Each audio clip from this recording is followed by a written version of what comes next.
Pandian store serial today episode என்ன மாதிரியான twist ஆக்க போகுதுன்னு பார்க்கலாம்.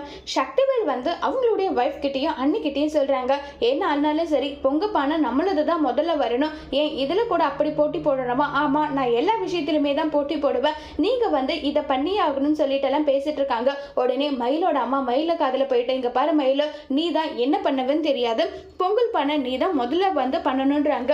அம்மா நீ வேற, அக்கா பாட்டுக்கு அவள் வேலையை பார்த்துட்டு இருக்கா, நீ எதுக்காக தேவையில்லாமல் இப்படி எல்லாம் பேசிட்டு இருக்க, கொஞ்சம் பொறுமையா தான் இருன்னு சொல்லிட்டு எல்லாம் ரொம்பவே கோவமா பேசிட்டு இருக்காங்க.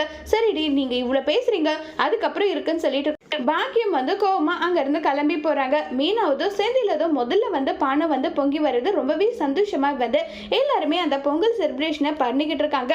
எல்லாரும் போட்டோ ஷூட் எடுத்துட்டு இருக்காங்க. அப்போ குமார் நடுவில் போயிட்டு அரசி பக்கத்துல நின்று, என்ன அரசி நம்மளும் போட்டோ எடுத்துக்கலாமான்னு சொல்லிட்டு எல்லாம் கேட்டு கிண்டல் பண்ணிட்டு இருக்காங்க. அரசியும் ரொம்பவே கோவமா அங்க இருந்து எதுவுமே பேசாம சைலண்டா கிளம்பி போயிடுறாங்க. இப்ப நம்ம பாண்டியன் பயங்கர சந்தோஷமா வராங்க. உடனே வீட்டுல இருக்க எல்லாருமே என்னாச்சு இவ்வளவு சந்தோஷமா வரீங்கன்னு சொல்லிட்டு எல்லாம் கேட்டுட்டு இருக்காங்க. நான் வழியில ஒருத்தர் பார்த்தா அவர் வந்து என்ன சொன்னாரு தெரியுமா, நம்ம குலதெய்வ கோவில் என்ன ஏதுன்றதை நான் வந்து கண்டுபிடிச்சிட்டு நம்ம வந்து எப்படியாவது ரொம்பவே சந்தோஷமா குலதெய்வ கோவிலுக்கெல்லாம் நம்ம போக போறோம்னு சொல்லிட்டு எல்லாம் இருக்காங்க. நிஜமாவாங்க? உங்களுக்கு எப்படிங்க தெரியாது? இல்லைங்க, இனி யாருமே என்ன சொல்ல மாட்டாங்கல்ல, அண்ணாத பையனும் சொல்ல மாட்டாங்க, உன் குலம் கோத்திரம் என்னன்னு கூட கேட்க மாட்டாங்கல்ல, நான் வந்து என் குலதெய்வ கோவிலுக்கு போக போறேன், அதை நினைக்கும் போது எனக்கு அவ்வளோ சந்தோஷமா இருக்குன்னு சொல்லி பயங்கரமா சந்தோஷப்பட்டெல்லாம் பேசிட்டு இருக்காங்க.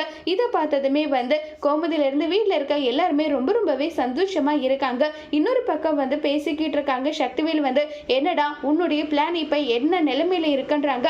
அப்பா நானும் எப்படியாவது அந்த அரசிக்கிட்ட எப்படியும் ஒன்று பேசிடணும் ட்ரை பண்றேன்ப்பா, அவ என்னடானா என்னை கண்டுக்க கூட மாட்டேங்கிறான்றாங்க.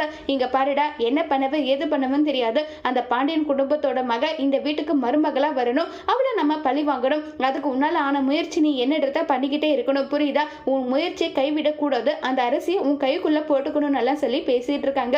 சரிப்பா, இனி மும்மரமா அதே வேலையை இறங்குறேன்னு சொல்லிட்டு குமார முடிவு பண்றாங்க. அதோட இந்த எபிசோட முடிச்சிருக்காங்க.